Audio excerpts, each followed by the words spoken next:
Welcome to Event Experience by Bizzabo, the podcast where we bring the best and brightest event experience leaders together to share stories, tips, and lessons learned from creating some of the world's biggest events. I'm Rachel Moore, your podcast host. In this episode, let's shake the magic 8-ball, or look deep into the crystal ball, or do whatever gives you the best glimpse into the future of events. Your professional prognosticators are Greg DeShields, Executive Director of Tourism Diversity Matters; Lauren Olerich, Senior Director of Corporate Events at Gainsight; Christine Renaud, CEO and co-founder of Braindate; Nicola Kastner, founder of Nicola Kastner, the Event Strategist; Adam Parry, co-founder and editor of Event Industry News; Bob Johnston, CEO of the Executive Council; and Brandt Krueger, Senior Production Manager of EideCom. Corralling our industry luminaries is Will Curran, Head of Klik at Bizzabo. Our trip into the future will take us through the realms of event communities, AI, securing sponsors and investments, attraction and retention techniques for audiences, event tech for data analysis, and how global economics are affecting the events we design. It really is a must-hear for event profs who want to navigate the unknown of 2024, and it's all starting right now on Event Experience.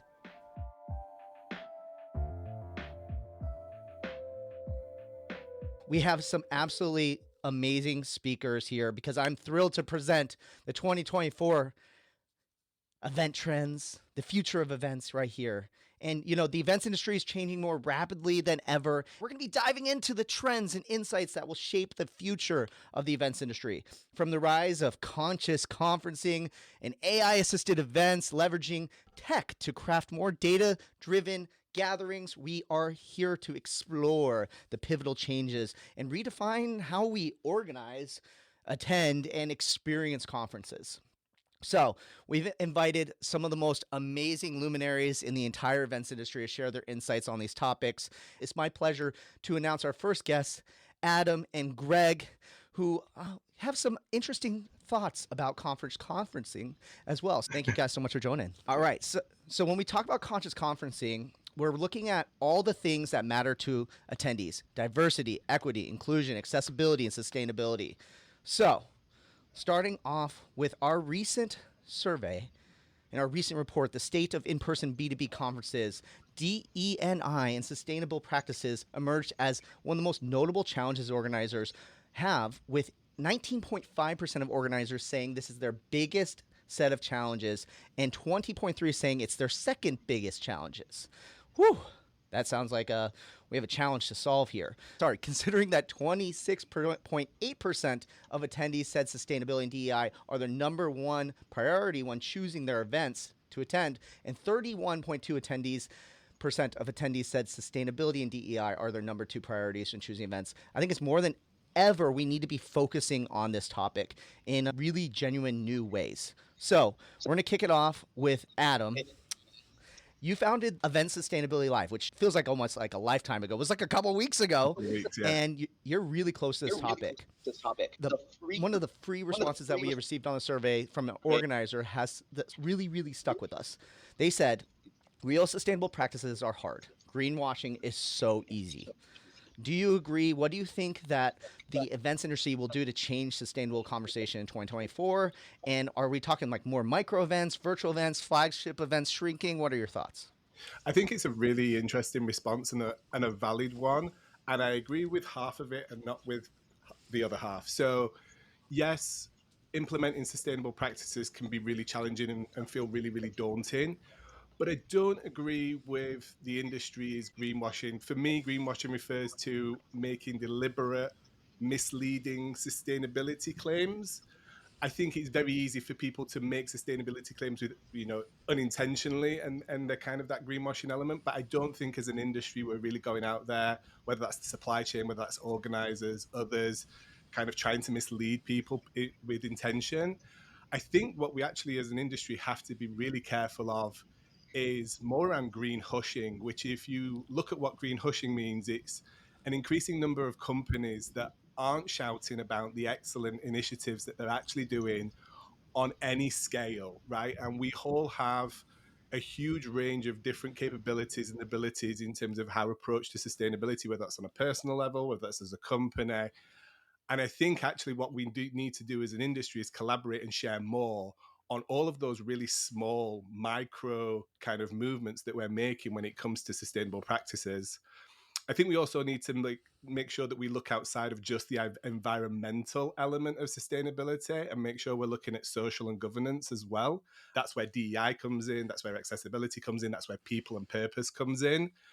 And then to make those changes, we really need to be data-led, right? We need to go after data. And the first step to getting any data is to start measuring when it comes to sustainability. So if we start measuring, we can start making changes and acting. And the way that I break it down to people, or the way that we're trying to break it down, is, with your teams, collaborate, come up with 52 different areas of the business or the event that you might be able to make a change in, and kind of look at those on a week by week basis, kind of collaborate, look at the opportunities, look at where you currently are, and try and make one small change in that area. I don't know, maybe it's food, maybe it's venue, maybe it's logistics, maybe it's your own travel. They all add up to being a real big change at the end of the year. And I think as an industry, that's one way to kind of tackle that really daunting sustainability, purpose-led goal that we might have as an industry. I love that. It's like no silver bullet. It's a lot of little changes over time that we have to make to be able to do this. And I love that so much, Adam, especially like your point on like, we just got to make actions and change. Like we've been talking about this for so long. It's time to actually make those changes. Nobody runs a marathon straight away, right? Not unless you're anyway. I don't know. I mean, our next speaker, Greg, might be one of those guys who could totally run a marathon in a second. So I don't know. But Greg, let's talk about DEI. So you've been beating on this drum for like years now, and you're like the foremost expert, I think, when it comes to this. I would love to hear what you think about how 2024 is going to look for DE&I. During the pandemic, there was a lot of talk about how virtual events were kind of leveling the playing field to open new doors for attendees and speakers. But now that in-person's reign supreme, like, how do you think this is going to impact DE&I moving forward in the next year? Well, I think the biggest overall concern that most should have as they look at issues of diversity, equity, and inclusion moving forward, especially in 2024, is that the very consistent message is that it is a business strategy. As you are really looking at how to apply it within the meetings and events that you are producing, that there needs to be some sort of measurable, as was mentioned earlier, some sort of measurable, result-oriented way of articulating the case of why this is really good for what we do. And that helps you to find a better approach in coming up with more successful solutions and incorporating strategies in your meeting. There is like a big top four, though, that I would certainly want to share with this group as you look at 2024. I think the big thing for all organizations, whether you're in our industry or not, quite honestly, is to continue to maintain your commitment. It should continue to evolve from where you were when you began, but this is also a perfect opportunity to evaluate what you have been doing, to get a better sense of, are the things that we put into place really making a difference? And perhaps some things aren't, and others maybe need a little bit more emphasis. But my first would be to maintain your commitment and reevaluate it accordingly. And let's just face it, we are facing a very tumultuous 2024, and the discussions of diversity, equity, and inclusion are going to require us to be a lot smarter about it than we've been perhaps in previous years. So I would say wherever you are, always review any legislation that is being developed about diversity, equity, and inclusion in your area, and approach the subject with some clear-cut understanding of what has been proposed, what has been passed, and what may not in any way, shape, or form be taking place. And that idea of being familiar with legislation will allow for you to be a lot more smarter, especially when you're working with planners who have some specific limitations that they might encounter.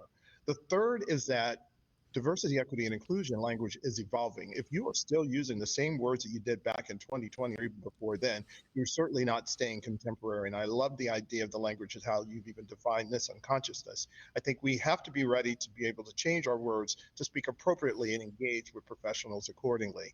And then lastly, I would say go beyond whatever the traditional support has been that may cause you challenges in terms of being distracted by those who might attack you as a result of what you do. Be much more intricately involved in communities and provide your support in a much more impactful way by being much more relevant and supportive of programs that take place in various communities. Wow, the distraction thing just like blew my mind to never think about that. Like you can't get distracted from this. And we have to keep pushing forward when it comes to it as well. Like, wow, like absolutely just mind blowing moment for me. And that I'm still kind of recovering from that knowledge bomb. But we have way more content to go through. This is just your guys' tease. Greg, Adam, thank you guys so much for being here. We'll have you back for the Q&A. All right. So let's continue on to our next topic, which is attendee and community first design. I've been beating on this drum all year long as well, and I'm so excited. As we all know, getting buy-in and justification for attendees to attend in person is more challenging than ever, particularly with travel budgets getting cut across industries, so many last-minute attendance decisions still reigning supreme, and attendees being more choosy ever about what events they attend. And organizers really need to start to get creative about networking and community building to appeal their audiences. So I'm going to kick it over to Lauren to talk a little bit about this. Can you discuss some of the increasing emphasis on networking over content? We keep hearing about the suggestion to move keynotes online and focus more with white space, self-care, networking opportunities. But after all, like people really attend in-person events to network and connect with each other rather than sit on keynote content. So Right. how will this shift, as we continue to plan events and agendas into 2024 and beyond? Yeah, thanks, Will. So a lot of conferences and event organizers are definitely reorienting how they structure their events to give attendees more options for networking and connection. So what does that mean for us? Well, at Gainsight, our industry event that we call Pulse, we see about 4,000 people attend it globally. And I will say historically, we've always had a very strong emphasis on the power of our content, which is directly opposite the networking piece because you have people kind of sequestered in session rooms. I think the extent of our networking in the early days was a networking lunch, which was essentially just lunch with roundtables. And we hoped that people would strike up conversations. And that absolutely does not cut it anymore. We are really pushing ourselves to infuse a lot more moments of connection into our events. So here are a couple things that we know. In-person events are valued way more than ever for the opportunity to build these relationships and engage with peers. We saw this very heavily post-COVID. This isn't a surprise to anybody. If you create a bit of white space in your agenda, it allows for that flexibility and more spontaneous networking opportunities. But you also need to guide your attendees to more easily find those networking spaces and those connection opportunities, because some people might spontaneously find them, but oftentimes you have to really think creatively and specifically as you're building those into your event map. So there's both the physical piece of it and then there's the digital piece of it. So a few ideas. I know we have Christine on the call, CEO of Braindate. I'm sure she'll allude to this. It's an incredible solution. I've used it before at events. It gets attendees to connect either through an application or even on site in a more structured way. And it also enables your sponsors or even your attendees to self-serve and create topics that they care about. We can say what topics people are going to care about networking and discussing, but ultimately, if you can put that power in the hands of your attendees, it's incredible.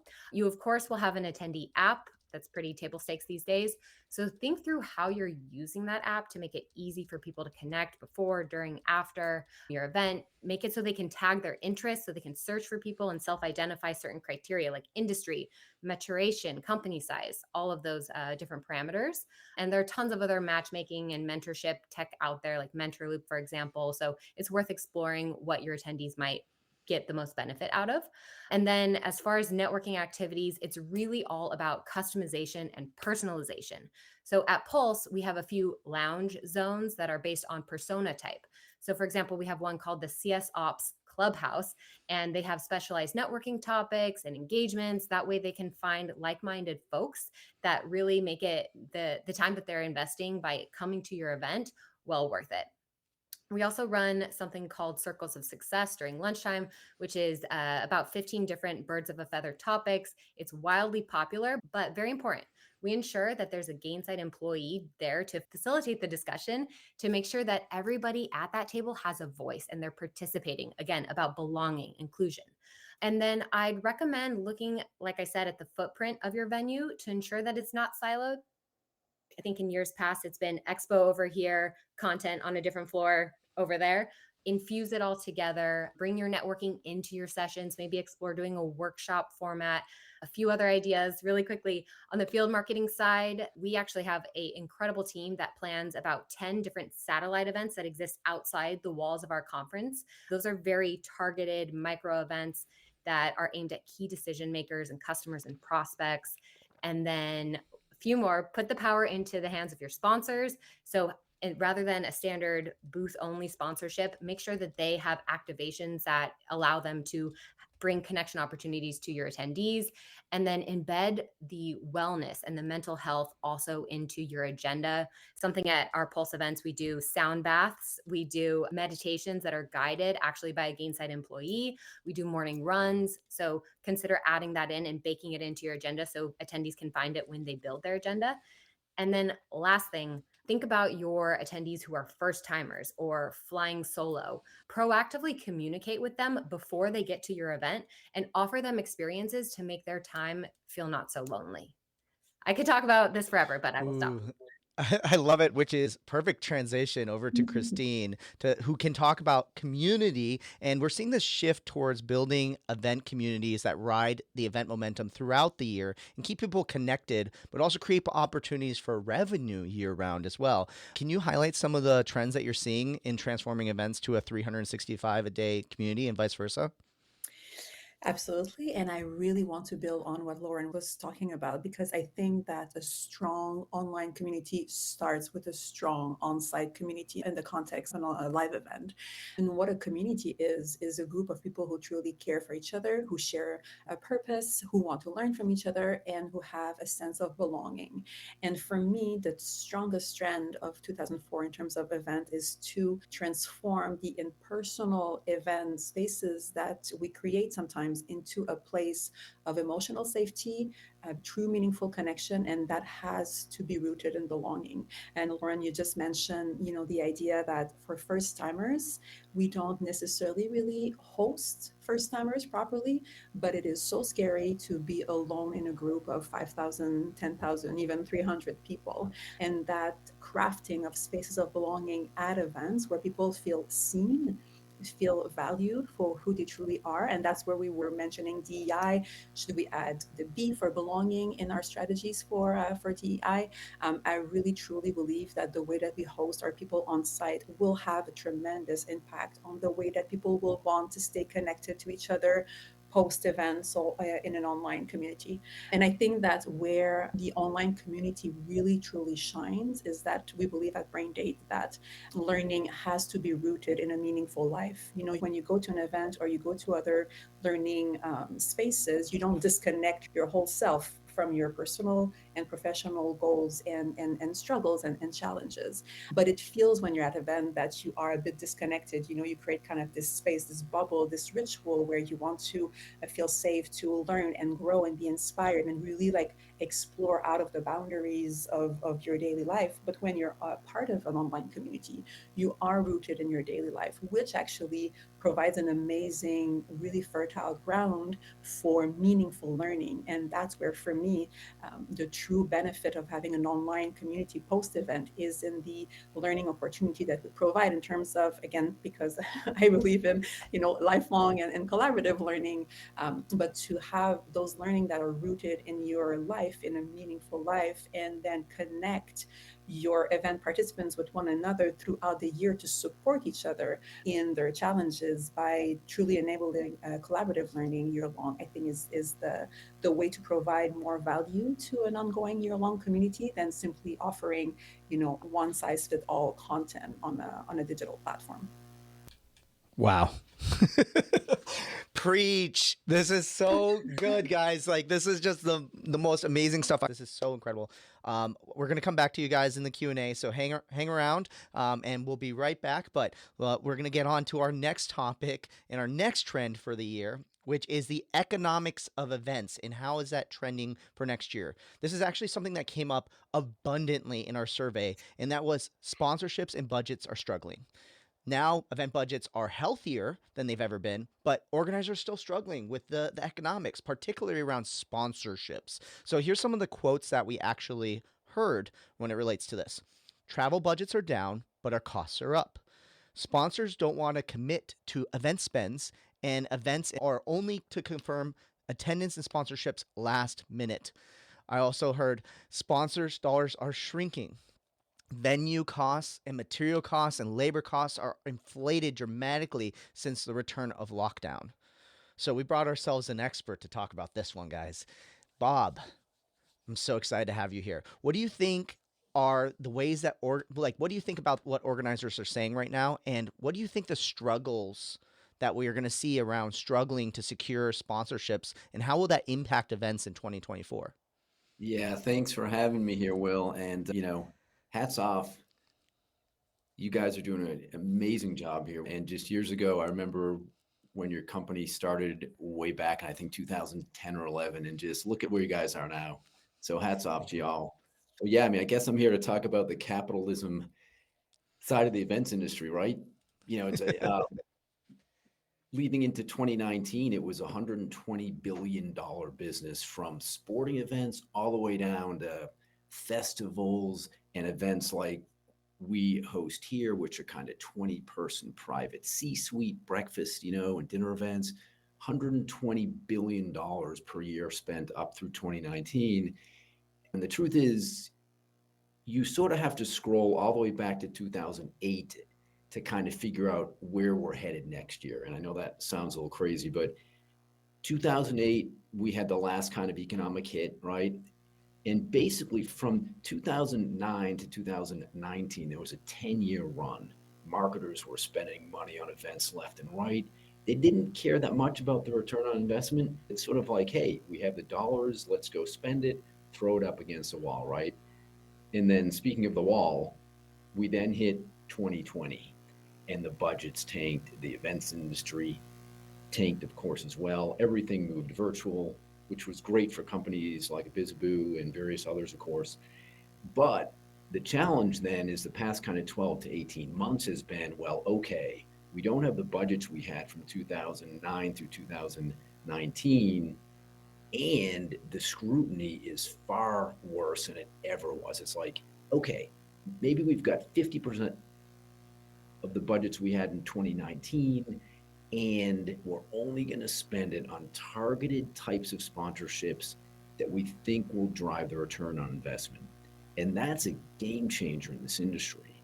So not only are the marketers in the events space sort of challenged with figuring out who the targets are, they also have pressure from their CROs and the CMOs to figure it out fast. So it's quite challenging. The trends we've been seeing in the past 12 to 18 months is limited dollars, trying to figure out which cities work the best for sponsorships, right? It's like, hey, if you want to get 20 CMOs in a room or 20 CTOs in a room, what are the right cities? Is it a New York? Is it a Dallas, right? And so there's a lot of trial and error in trying to figure out what's the right geography, who are the targets, how do you get these folks to get out of their PJs at night, right, to show up at a dinner event, or at a conference. So these are real challenges, that the marketers are dealing with right now. The conversations we have with the marketers are twofold. It's with the event marketers, right? And the first of the conversation is really around thinking about your target market and giving them something as opposed to making an ask, right? It's so easy just to throw a lot of marketing materials at them, put your sales reps on the phone with them, and instead what you should be doing is thinking about what can we give them? What kind of gift, a piece of knowledge, a white paper, a blog post, anything, and have that leading into the event itself. And then when you're at the event, don't talk business, talk anything but. Talk about personal lives, whatever makes sense to sort of push that prospect further through the pipeline. And then when the event is over with, that's when you can have a conversation again around, the business stuff. So I think the economics around this are thinking about how best to get people showing up in a room. Number one, Will, right? And then secondly is once they're at the event itself, having the right kind of conversation with them. So that's sort of like, that's what we've been seeing trend wise. Looking at next year, I mean, budgets, based on the conversations we're having, the sponsors we work with are sort of like private equity backed, or they're large tech companies like Microsoft and IBM. And so even those larger companies are dealing with budget cuts, but I see things easing a little bit coming into next year with budgets. Part of that is that I think the quantitative easing will be coming into play by springtime. It's an election year.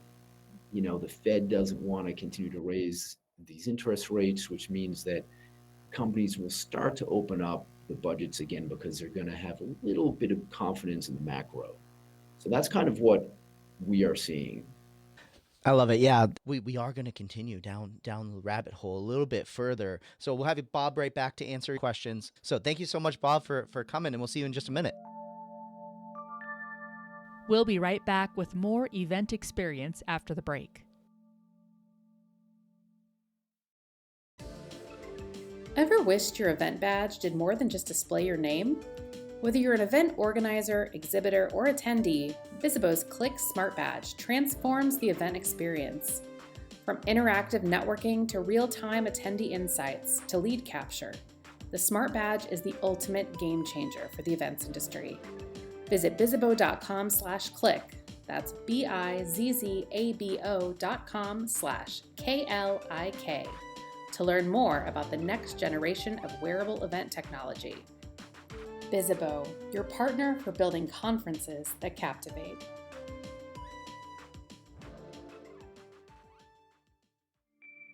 We're back with more event experience as we shift the topic to advancements in event tech and the data analysis we all strive for. So we got to move on to our next topic, which is how event tech is driving data-driven events. This is a topic that you all know I love so much. So we're going to dive onto this one. With event technology advancing in a rapid clip, we are talking not just about event virtual software these days, but it's all about high-tech event wearables. So today's organizers have no more excuses, no more, to lead with event intelligence when planning events. So we brought somebody who I know is a pro at this one. Nicola, we got to get you on here to talk about how you're working with your clients to collect and harvest all this data to drive better event outcomes and enhancing attendee engagement. What do you think 2024 will bring when it comes to smart wearables, attendance tracking, and other awesome tech? Well, thanks for having me. And Bob actually set this up perfectly. He was talking about trial and error and how event organizers, and we didn't talk about this before, but I was like, I had to write that note, how event professionals, event marketers are trying to figure out where to invest. There should be no trial and error in it at this point. There is so much data available to us about events and events portfolio. It's a matter of diving in. It's about understanding where our audiences are, who our target markets are. The data exists. I mean, right now, I think the latest stat I heard, there was more than 150 data points you can collect around events, right? That's a lot of data. There's a data proliferation. We have more data than we've ever known what to do with, but we have to know what to do with it. So to me, it starts with an understanding of your strategy. What are you trying to achieve? Who are you trying to meet at an event? Who are your key target audiences? And once you understand that, you can pick the right events and you can build the right experiences. So if I back up, I had a great opportunity to participate in the podcast in 2019. It was the Bizzabo podcast, first time I'd ever been on a podcast where I talked about the Sapphire journey. And when I was at SAP, and we talked about how data influenced that journey. What we were looking at data at that point was, how does the data help us as a business make the right decisions? And that still exists. But today, what I think is super exciting, and as the other speakers have all said, data exists to allow us to help our attendees make the right connections as well. So it doesn't feel so one-sided. anymore, which I think is really quite exciting for us as an industry. We were joking around about Will's background, and I was like, well, let's talk about the ineffective name badges that we all have and create a surround on the background versus what Bizzabo's offering. I mean, I just think wearables are a game changer. Everything is changing so much that we just have to lean into it and experiment and try new things. And I think you're all leading the way to help us do that. I appreciate that love and that shout out as well. You're amazing. Oh my gosh. So I have to be really careful because I could just, go down this rabbit hole with you for like a whole hour, but we'll come back to it for sure. But we're going to come back to data. Let's dive on into our next topic. I think that is on the top of everybody's minds and is one of the largest trends, not only for the upcoming year, but also this past year as well. And it's only going to continue to grow. And that is AI. The saying we like to say is that AI isn't going to replace you. It's that someone using AI is going to replace you. And the person I want to bring up is just absolutely amazing. I've had many long conversations about this on our podcast, the Event Tech podcast, and he has tangible ways that we can use AI beyond things like writing social media posts, writing session descriptions. How is this going to be used beyond when it comes to personalization analysis, and how do we actually use this for unique and creative ways? So I want to welcome to the stage Brandt Krueger from EideCom. I feel like I need to have an adjective ready for me, Brandt. But we're so stoked to have you here. But, lay down some truth for us. How can people start utilizing AI beyond the obvious ways for the future into 2024 and beyond? Yeah, it's been so funny as you and I have known each other over the years, the number of trends that we've gone, okay, you don't need to worry about this. This is nothing. Okay, you don't need to worry about this. This is nothing. This is something. This is actually something that you do need to pay attention to. You hit the nail right on the head. It's not that AI is going to come and take all our jobs. It's that people who know how to use AI are going to come and take our jobs. Why? Because it is a tool for making us more efficient. It's a tool for making us better at our jobs. And so while, yes, it's not going to come and steal your job, it is definitely something that we can use to help get things going. The biggest thing is going to be on the creative side. Now, you mentioned things like blog posts and stuff like that. What AI really does is help you get over the blank page. Like so many times, especially when we're trying to come up with something new and different, we're hit with a blank page. And so much time is wasted in CAD and Vectorworks and things like that, trying to come up with new designs. Well, one of the things that we've been playing around with at EideCom and a lot of other places is this idea of using it just to kind of get the juices flowing a little bit. We've actually been using some of these generative AIs to create. And literally we're just, punching in keywords like geometric shapes, lights, ballrooms, things like that. We were working on trying to get some ideas for a fitness company that we were putting some designs together. And so we started throwing words like fitness and muscles and things like that in there. They're not perfect. A lot of this generative AI is a little weird. There'll be weird facial features. There'll be hands with 6 fingers, things like that. But it's enough to get you over the blank page. And so some of these are photorealistic. Like you would think they were actual photos of events. And, these are, we were playing around with some different designs for a client that was going to be on a rooftop. And so literally we were saying, okay, an event stage on a rooftop. They were playing around with some green options. So let's get some shrubbery and stuff like that in there. For some reason, it kind of looks like Chicago, I don't know, whatever the things we're trained on. And so similar type things here where we're trying to incorporate some actual real live looking plants and things like that. And so then somebody was saying, well, what if we did steampunk, and so we literally started putting in, okay, let's put in a steampunk theatrical design kind of things. It really is good at just getting you kind of past that initial hump of what can we do to get some new ideas out there. I mean, this would take hours and hours and hours to design, put into a CAD program, throw it into like Unreal Engine or something like that and render it. Instead, it's a few minutes with a prompt engineering on how to get this stuff. So for me, the biggest thing as someone who, tries to write blog posts and things like that, I'm not using it to write the blog post. People are going to continue to get in trouble for that. Like we heard about the lawyer that got busted for having bad, links to cases that didn't exist. Most recently in the news, we've had an event that got canceled because they got busted having fake people on their panels. And so it turned out many of the women who were supposed to be on a panel didn't actually exist. They had made those up so that the panels wouldn't quite look so much like manels, unfortunately. And so there's going to be people that use these tools stupidly. Our hope, obviously, is to try and help you guys to not do that. Some of the other things that we're doing is taking things like, we got a 45-page RFP from a client, and we did it kind of the normal way. We went through it, we figured out how we wanted to do it, we went and we did the pitch, and then as an interesting experiment afterward, we fed this RFP into a ChatGPT like service, and then said summarize it, and what are this client's top 3 questions most likely to be as we do it. And it nailed it. Like, it literally, 1, 2, and 3, the top 3 questions they asked live in the sales presentation are the 3 questions that ChatGPT came up with.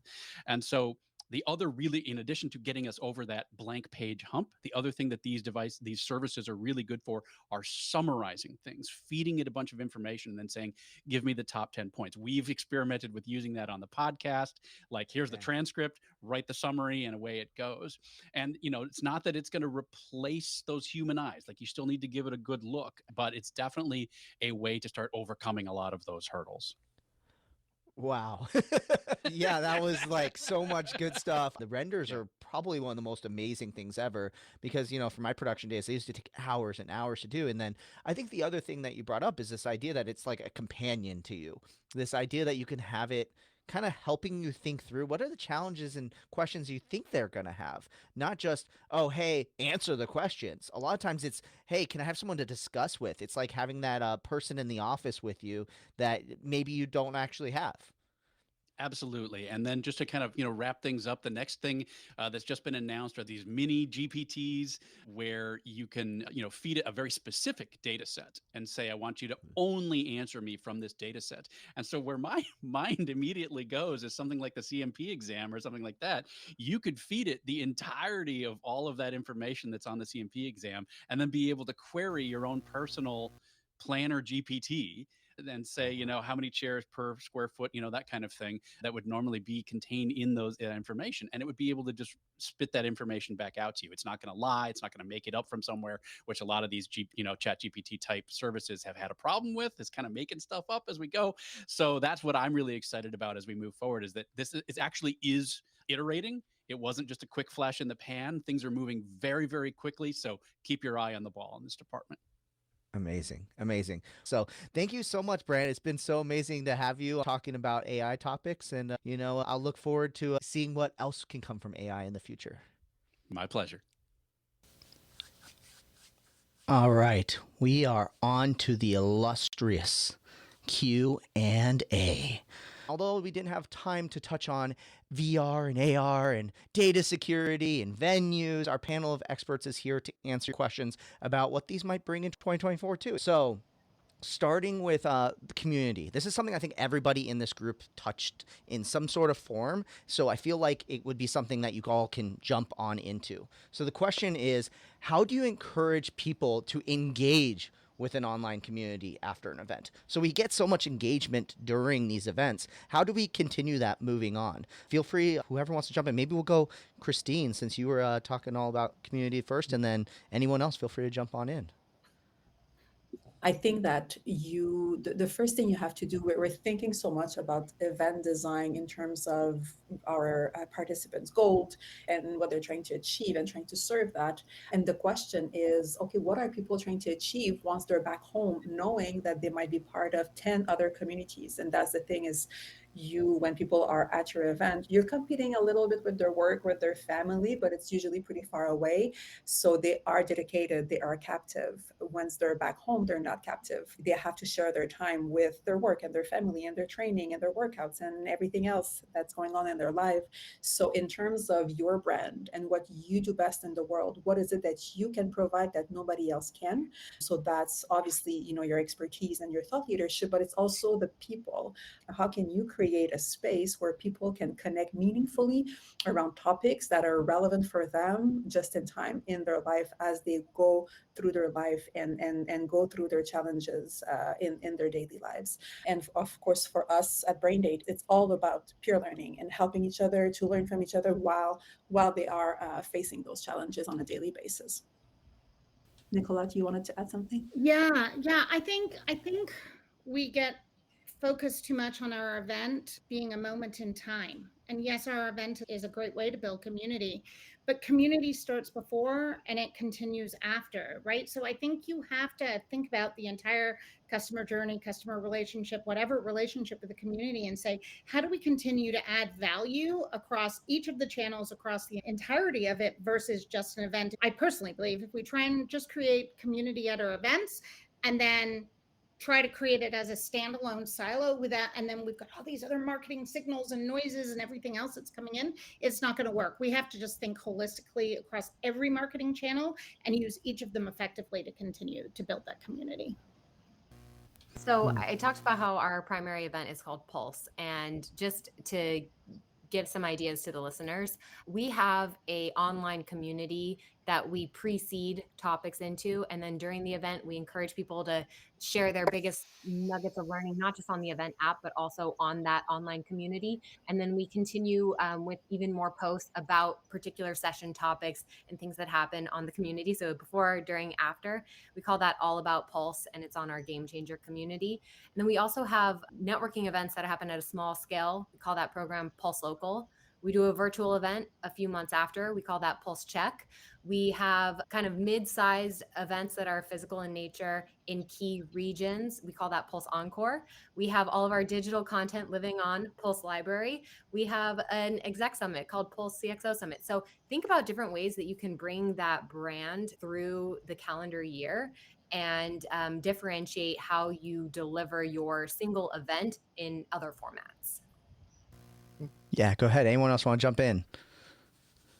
Yeah, the only piece that I'd add there is to think about peer verification. So if I'm going to go to an event, I want to be there with true peers. And I think a lot of the time, or at least some of the time, the challenge is you show up at an event and you're the smartest person there and you're asking yourself, why am I here?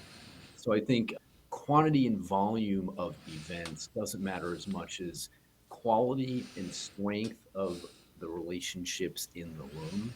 And I don't care if it's B2C or B2B or a big conference or whatever it is, right? Like, you want to go there and make sure that you're in a community of true peers. And that's really hard to build. I mean, that takes years, you know? And the only other piece that I'd mention is thinking about going as deep and local as you can. So doing local events in specific geographies, really, really important as well. Awesome. Adam, Greg, you guys got anything you want to add on? If I was to add one thing, the communities that I'm personally most engaged with are the ones that I carry around with me in my pocket. What I mean by that is probably more classed as dark social. So, you know, WhatsApp, iMessage groups, you know, Will, you keep adding me into groups that are kind of really kicking off and having some really great, interesting conversations. And I think, you know, as event organizers, we can use those platforms and technologies. They're free to access, you know, something that could spin off into a number of different chats around D&I, sustainability, community. And it's a great way for people to keep engaged and keep the conversation going, and they can dip in and dip out. I find that the most engaging, and that those are the ones that I stick to personally. And I think that's something we probably don't really look as an industry too much, as those technologies that are already in our pockets that people have access to keep those communities going. So what I would just say, you know, we just recently held our diversity and inclusion conference in Philadelphia. And one of the most impactful tools that we used in terms of engagement was the immediate photo, where you take an image and we're able to roam through the event and curate photos that will allow individuals to have a lot of content that they can share. And I would say for those who attend meetings and the amount of activity that people will apply to uploading information and images to their social media, the fastest you can turn stuff around to give it to your attendees to make it like current and relevant to them is huge. But that ability to turn photos around randomly by taking an early shot of them had proven to be one of the best tools that we could have provided in terms of engaging community as well as the experience. Totally agree, Greg. And I'm going to just share a couple of examples I had. I know Monique is speaking on your next webinar. Big girl crush on her, big fan. I went to TED this year. I went to Big TED. I applied, paid all the money, and went, because now I'm my own business. I can do that. I don't have to ask anybody else to fund it. But a couple of learnings that I took away from that is community doesn't need to be driven by the event organizer. Community can be driven by the attendees themselves. So what happened was we used WhatsApp. To Adam's point, there was a group I was invited to. It was called Women in TED. And there were, I don't know, I'd say 800 of us, and the chat was insane. And so I had said, anyone going to the first timers reception, I'll start our own group. I have 4 WhatsApp chats that I continue to participate in regularly that came out of TED that had nothing to do with TED, right? So I think using the tools, to Adam's point, that are already around and allowing your community to self-build is really important. Mm-hmm. I love it. All right, we got about 5 minutes left, and so I want to try to fit in one more question. The present economic conditions, what are the most effective strategies we can use to attract sponsors and encourage investment in events? So maybe 1 or 2 sentences from each person on what we can do to attract sponsors and increase the money coming into events. Ask your potential sponsors lots of questions. Ask them their KPIs, their metrics. How do they track their sponsorships? And I think a lot of times you're going to get an answer of, well, we've been trying X and Y and Z, and it's amazing, right? Like, we ask this question all the time. And regardless of how savvy you think the sponsors are, you'd be surprised. They're sort of trying a lot of different things, but getting a sense of what their metrics are and then trying to be able to map your value up against the metrics is sort of how you're going to get the money, I think, from the sponsors. But it's not an easy task, because sometimes the sponsors don't necessarily know what they want either. They're getting like a directive from the CMO or the CRO of, hey, just go and build me events, and can you feed the pipeline, right? And like, that's from 60,000 feet. But when you get to 3,000 feet, like, in practice, how do you make that happen? That's where you got to ask a lot of questions of these sponsors. They want to show thought leadership. Give them those opportunities. Figure out how to do that beyond a booth. Putting them in a booth isn't the way to do that. When I was at SAP, some of my best and most effective sponsorships had nothing to do with a booth. Yeah. But I also think it's that one size doesn't fit all when it comes to sponsors. And I think you just have to be really creative about your sponsorship packages. And most importantly, definitely deliver on the deliverables in terms of what it is that you say that you're going to give them. But to your point, what we've certainly found during the course of our conference, that there was a lot of customization in order for a sponsorship to really have value and not necessarily just try and generate one format across the entire program. And I think for us, it's really about helping our sponsors to showcase their expertise and build meaningful connection on site, because the days where we were collecting business cards in the hopes of eventually one day, when we have nothing else to do, build meaningful relationship. I mean, this time has gone. People want to develop those meaningful relationships on site during the event. So I think we have to provide the same opportunity to our sponsors. If I could just share one way that we've helped our sponsors or encourage them to be part of the event, is where we've got stage sponsors, we've offered them the opportunity to actually host and moderate and engage on that stage across the 2 days. So putting them in a really cool position of being able to engage with the speakers and have airtime, but coach them through that process, make sure that they're prepared and they can do it effectively and things like that. And they've really, really embraced that and kind of really taken it head on and really done it really, really well. And that's a great way we've found to get them to actively participate in the event, other than just kind of saying, how many places do you want your logo on the stage kind of thing. Wow. Guys, this has been so, I want this to go on forever. Does anyone else feeling that exact same way? But in the meantime, connect with our amazing, amazing speakers on LinkedIn. Thank you so much for our distinguished speakers for sharing their invaluable insights and expertise with us today. And we're so grateful for your guys' time and knowledge. It's been amazing.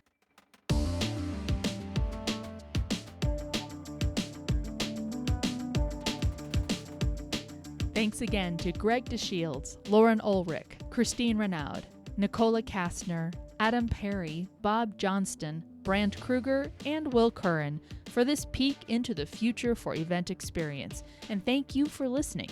If you're enjoying the show, we'd love to hear it. Connect with us on social and subscribe, rate, and review us wherever you're listening. Also, don't forget to share the show with your colleagues and friends. You can find transcripts of each episode and key takeaways on bizzabo.com/podcast. On behalf of the team, thank you. We'll gather again soon for a new episode of Event Experience.